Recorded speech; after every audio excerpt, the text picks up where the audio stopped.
మీరిద్దరూ నాతో రండి.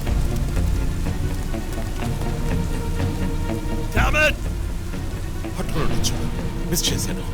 ఇంత దూరం ట్రాక్ చేసి వచ్చేసాను. పట్టేద్దాం.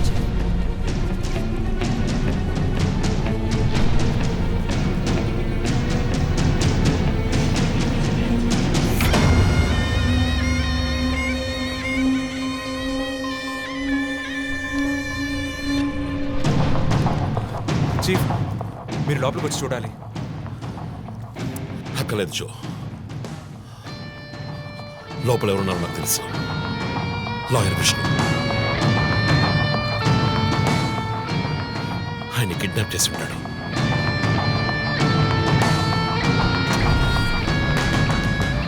టార్చర్ పెట్టుంటాడు. ఉరి తీసి ఉంటాడు. రెండుసార్లు షూట్ చేసి ఉంటాడు.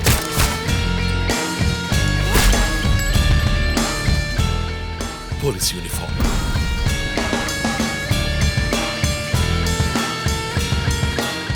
వీపిన కోడ్ నంబర్. ధనుసు మాస్క్.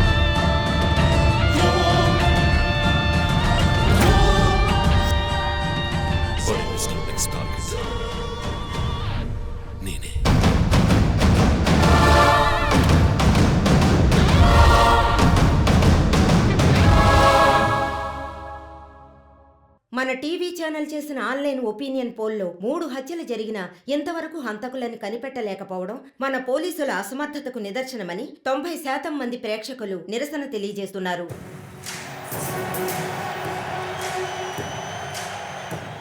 ప్రముఖ communist Shivanand, doctor Ramya, advocate Vishnu ఇలా వరుసగా హత్యలు జరుగుతున్నాయి. దీని గురించి ఒక అడ్వకేట్ గా మీ ఒపీనియన్ ఏంటో చెప్పండి. సార్, ఎవరో ఒకడు ముఖ్యమైన వ్యక్తుల్ని వరుసగా చంపుకుంటూ వస్తున్నాడు. ఇది కనిపెట్టడానికి మన వాళ్ళెవరికి దమ్ము లేదు. ఆవు అంటే స్కాట్లాండ్ అది మీరు ఒకరిని చెప్పగలరు? ఒక గ్యాంగ్ చేసిందని అనుకోవచ్చు కదా సార్. ఒక్కరో గ్యాంగో ఇప్పుడు ఆ విషయం అంత ముఖ్యమంటారా? లోకంలో ఉన్న సమస్యలే కాకుండా ఇదొక సమస్య. దీని గురించి అడుగుతుంటే పోలీస్ వాళ్ళు సరిగా సమాధానం చెప్పడం లేదు. అలాగే క్రైమ్ డిపార్ట్మెంట్ కూడా సరిగా స్పందించడం లేదు. మన ప్రభుత్వం అయితే పట్టించుకోవడమే మానేసింది. పేపర్ చదవాలంటేనే భయంగా ఉంది. మీరు చెప్పేది కరెక్టే, కానీ ఈ సోషల్ మీడియాలో ఈ ఫేస్బుక్, వాట్సాప్ అంటూ తరువాత ఇతన్నే హత్య చేయబోతున్నాడని వారి వారి ఇష్టానికి ఫోటోలు పంపుతూ ప్రతి ఒక్కరిని భయభ్రాంతులకు గురి చేస్తున్నారు. దీనికి మీరేమంటారు ప్రసన్న గారు? అన్ని టీవీలో నేనే మాట్లాడుతున్నానని, నన్నే చంపాలని, నన్నే ట్యాగ్ చేసి ట్వీట్ చేస్తున్నారు మీరొకరు. సోషల్ మీడియాలో వచ్చే వార్తల్ని మనం సీరియస్గా తీసుకుంటే బ్రతకడం చాలా కష్టం సార్.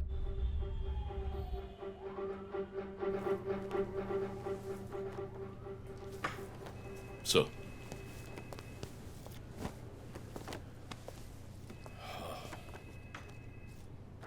రంజిత్, వాడి నెక్స్ట్ టార్గెట్ నువ్వే అని ఎలా చెప్పగలుగుతున్నావు? డాక్టర్ రమ్య ఫారెన్సిక్ పెథాలజిస్ట్గా వర్క్ చేయగా లాయర్ విష్ణు ఎవిడెన్స్ని అప్రూవ్ చేసిన కేసు, నేను ఇన్వెస్టిగేట్ చేసిన కేసు. Catherine Emmanuel. ఆ కేసు మన బ్రాంచ్కి మెయిన్గా అసైన్ అవ్వడానికి కారణం శివానంద్ కేసు వేసి పోరాటం చేయడమే. యా ఇమాన్యువల్, అతని భార్య ఆర్కిటెక్ట్ కపుల్. Exactly sir. బాగా డబ్బున్న వాళ్ళు. క్యాథరిన్ వాళ్ళ ఒక్కగానొక అమ్మాయి. సంతోషమైన కుటుంబం.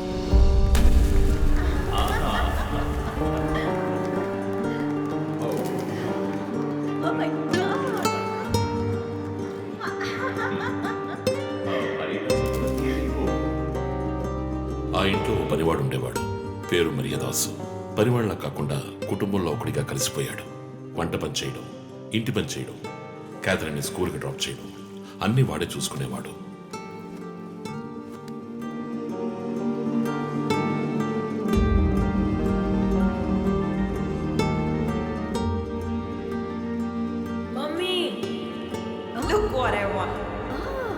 Good. I have to go. Bye. Good show, Kathy. Keep it up. Good. బాగా బిజీగా ఉన్న పేరెంట్స్ దగ్గర దక్కని ప్రేమ అభిమానం క్యాథరిన్కి మరియదాస్ దగ్గర దక్కాయి.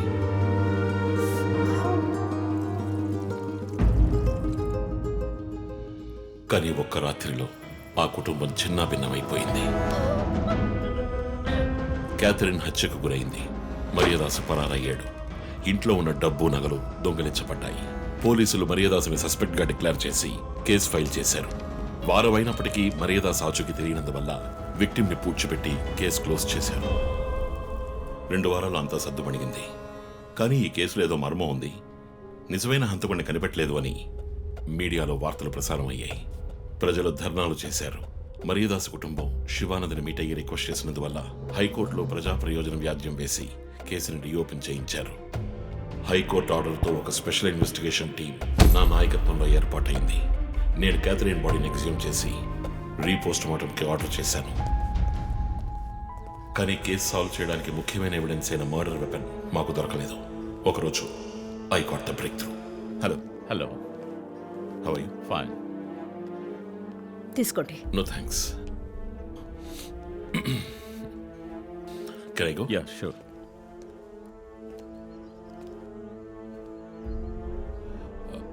ఓ, మీరు గోల్ఫ్ ప్లేయరా? Yes sir. ఏ క్లబ్లో ఆడుతున్నారు? గచ్చిబౌలి క్లబ్లో. నేను race club player. Just beginner. మీ అంత కాదులేండి. అడిగిన ప్రశ్నలకు మాత్రం ముక్తసరిగా సమాధానం చెప్పారు. కూతుర్ని పోగొట్టుకున్న దుఃఖంలో ఉన్నారని నేను పెద్దగా పట్టించుకోలేదు. అప్పుడే ఒక విషయం గమనించాను. ఒక గోల్ఫ్ కిట్లో 16 క్లబ్బులుంటాయి. అన్నీ ఇంచుమించు ఒకేలాగుంటాయి. ఒకే ఒక్క క్లబ్ తప్ప, అదే పట్టర్. హోల్ దగ్గరున్న బంతిని కొట్టడానికి యూజ్ చేసే క్లబ్. ఇమాన్యువల్ దగ్గరున్న కిట్లో ఆ పట్టర్ కొత్తదిగా ఉంది. క్యాడీ దగ్గర మాట్లాడిన దాన్ని బట్టి ఇమాన్యువల్ హత్య జరిగిన 2 వారాల తర్వాత ఒకే ఒక్కసారి మాత్రం గోల్ఫ్ ఆడడానికి వచ్చినట్టుగా తెలిసింది.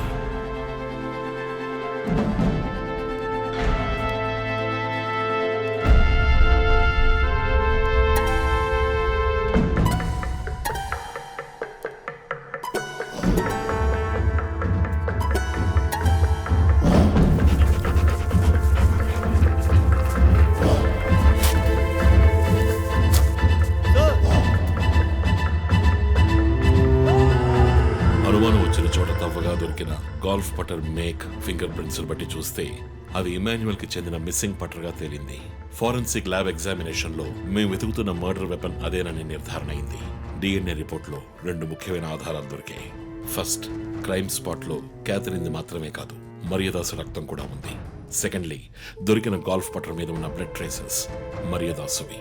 సో మరియదాసు మిస్ కాలేదు, మర్డర్ చేయబడ్డాడని కనిపెట్టాను. పెథాలజీ రిపోర్ట్ ప్రకారం ఆ అమ్మాయి చనిపోవడానికి ముందు సెక్స్ లో పాల్గొన్నట్టుగా కన్ఫర్మ్ అయింది. స్పర్మ్ డిపాజిట్ లో ఉన్న డిఎన్ఏ మరియదాసు డిఎన్ఏతో మ్యాచ్ అయింది. కేసు సాల్వ్ చేసేసాం.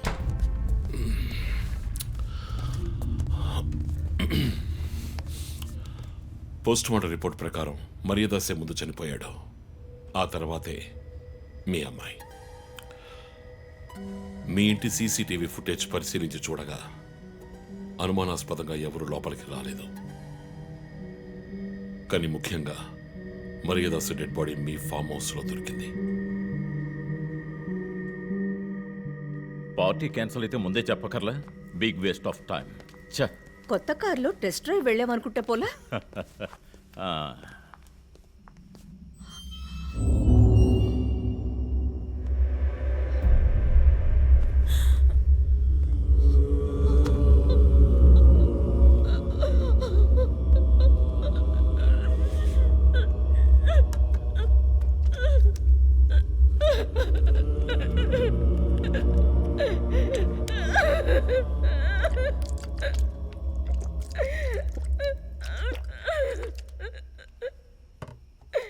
నన్ను క్షమించండి అమ్మా.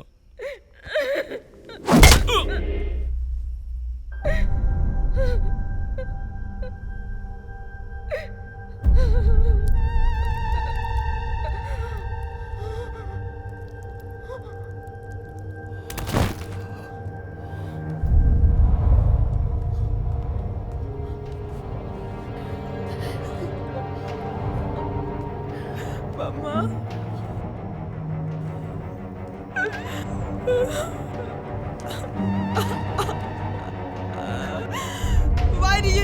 బాబా why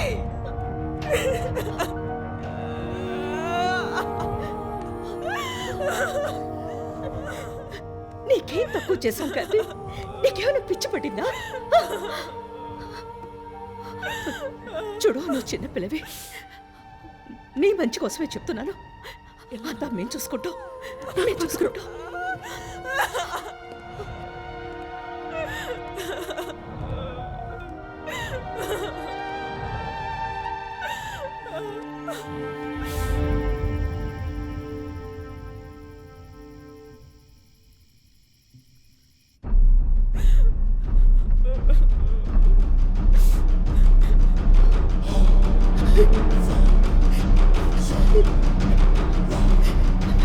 I'm gonna call the police. వద్దు. Ma, please leave me. వద్దు. Do something. Stop her. Kathy, Do పోలీసులు something. చెప్పొద్దు. Stop her. I tell you to stop.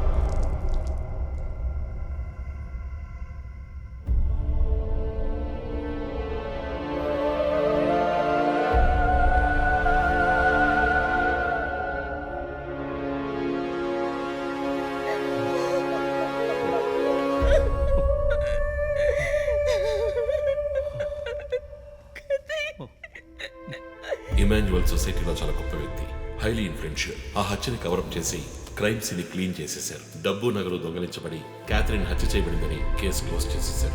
నేను ఇన్వెస్టిగేట్ చేసిన తర్వాతే నిజాలు బయటపడ్డాయి. సార్, ఒక తండ్రిగా నా పరిస్థితి ఆలోచించండి సార్. 16 ఏళ్ళు నిండని పిల్ల సార్. ఇంట్లో ఉన్న పని వాడితో కోపంలో ఆ పని చేశాను సార్. మరీదాస్ రేప్ చేసి చంపేశాడు. ఆ కోపంలో నేను వాడిని కొట్టి చంపేశాను. అలా మీరు రిపోర్ట్ మార్చి రాయండి సార్.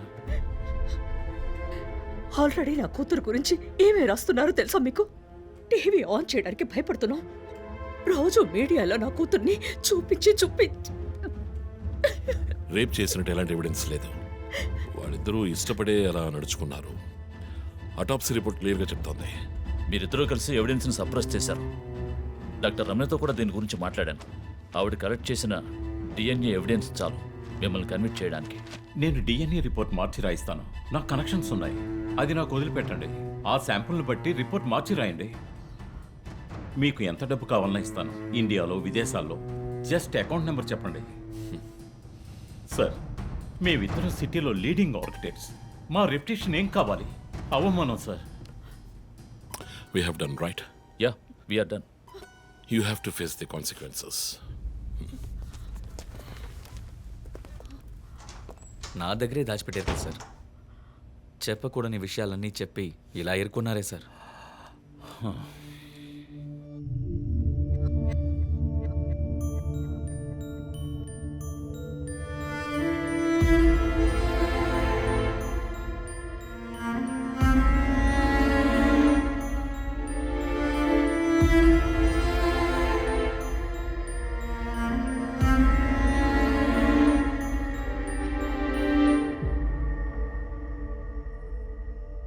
క్యాథరిన్ వయస్సు మనల్ని అర్థం చేసుకోలేదు. అడిగిందల్లా కొనిచ్చాం. డబ్బు ఖర్చు చేసేవే కానీ కొంచెం టైం ఖర్చు చేసి ఉండాల్సింది.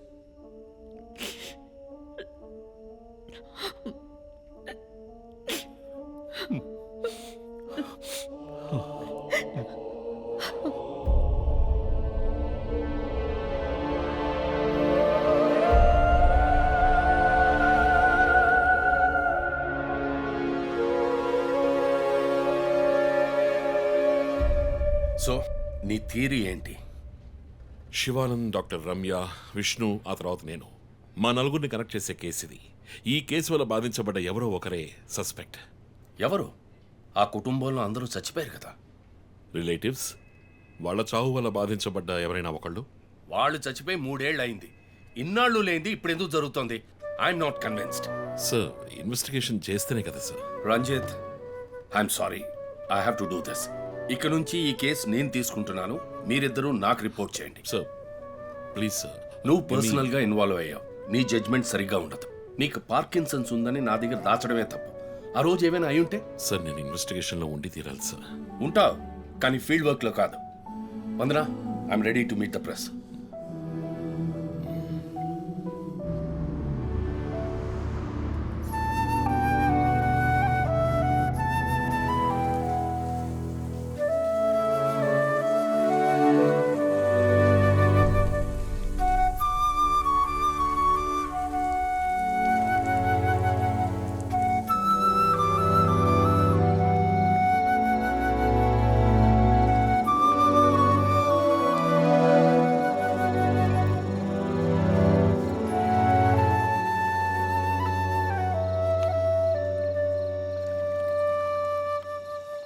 ఆయనయ్య పడుకోలేదా?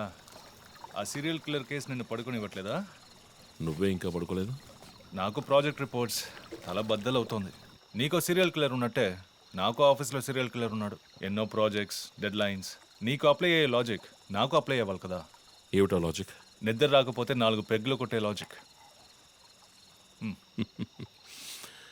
అయితే మరి నువ్వు ఇంతవరకు మందు కొట్టిందే లేదా? అన్నయ్యతో కొట్టడానికి ఒక చిన్న permission. Okay, cheers for the Cheers, serial killers. killers. ఇంకేంటి ఆఫీస్ అది ఎలా ఉంది? ఫన్ అన్నయ్య. ఫ్రెండ్స్ చాలా మంది ఉన్నారా? ఫస్ట్ పెగ్లో క్యాషువల్గా స్టార్ట్ చేసి 4th పెగ్లో లీనా గురించి అడుగుతారు. నన్ను వదిలేండి బాబు. సర్లే, అడగలే, దిగులు పడకు. సరే, మీ డిపార్ట్మెంట్లో నాలాంటి టెక్కీస్ ఎవరు లేరా? ఎందుకు లేరు? పోలీస్ అంటే ఓన్లీ కొట్లాటే అనుకున్నావా? ఇంటెలిజెన్స్ కూడా ఉందిరా. అయ్, కొత్తగా ఉంది. తర్వాత పోలీసులో ఉన్న కిక్కు వేరే ఏ జాబ్లోనూ లేదురా. ఆ పోలీస్ జాబ్ ఏదో నువ్వు చేసుకో, నాకు సెట్ అవ్వదు. నేను శాన్ ఫ్రాన్సిస్కోకి వెళ్ళి BMW కొనుక్కొని సెటిల్ అయిపోతాను. అది చాలు నాకు. ఇలా చూడరా, నేను తలుచుకుని ఉంటే ఏ దేశానికైనా వెళ్ళి సెటిల్ అయి ఉండొచ్చు. కానీ ఒక ఇన్సిడెంట్ నన్ను మార్చేసింది. ఒక సిన్సియర్ పోలీస్ ఆఫీసర్ ఒకరోజు బైకులు పెడుతున్నప్పుడు 4 రౌడీ వెధవలు ఆయన్ని కత్తితో నరికేశారు. నేను వెళ్ళి చూసేప్పటికీ రక్త పణుకులో ఉన్నాడు. కళ్ళలో మాత్రం కొంచెం ప్రాణం ఉంది. నా చేతిని గట్టిగా పట్టుకొని నా కళ్ళలోకి సూటిగా చూశాడు. ప్రాణం పోయింది. అప్పుడు నువ్వు ఇంకా చిన్నపిల్లాడేవి. అర్థమైంది. మా నాన్నేగా. ఆ రోజు నేను ఒక పోలీస్ ఆఫీసర్ అవ్వాలని నిర్ణయించుకున్నాను. మా నాన్న ఎవరు చంపారో తెలియలేదురా. ఒక అన్సాల్వ్డ్ కేస్. ఆ తర్వాత లైఫ్లో ఏ కేసు తీసుకున్నా సాల్వ్ చేయకుండా వదలకూడదని డిసైడ్ అయ్యాను. చేసేస్తా, పట్టుకుంటా. నాకు మన నాన్న గురించి పెద్దగా తెలీదు, కానీ నా అన్నయ్య గురించి బాగా తెలుసు. నువ్వు ఖచ్చితంగా పట్టుకుంటావు అన్నయ్య. Cheers. Good night. Good night.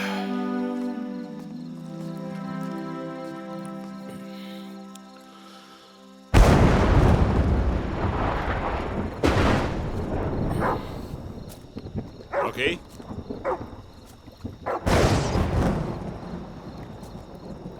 Lockie.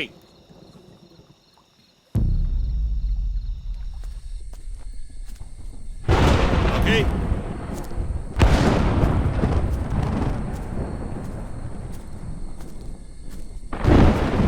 Lockie.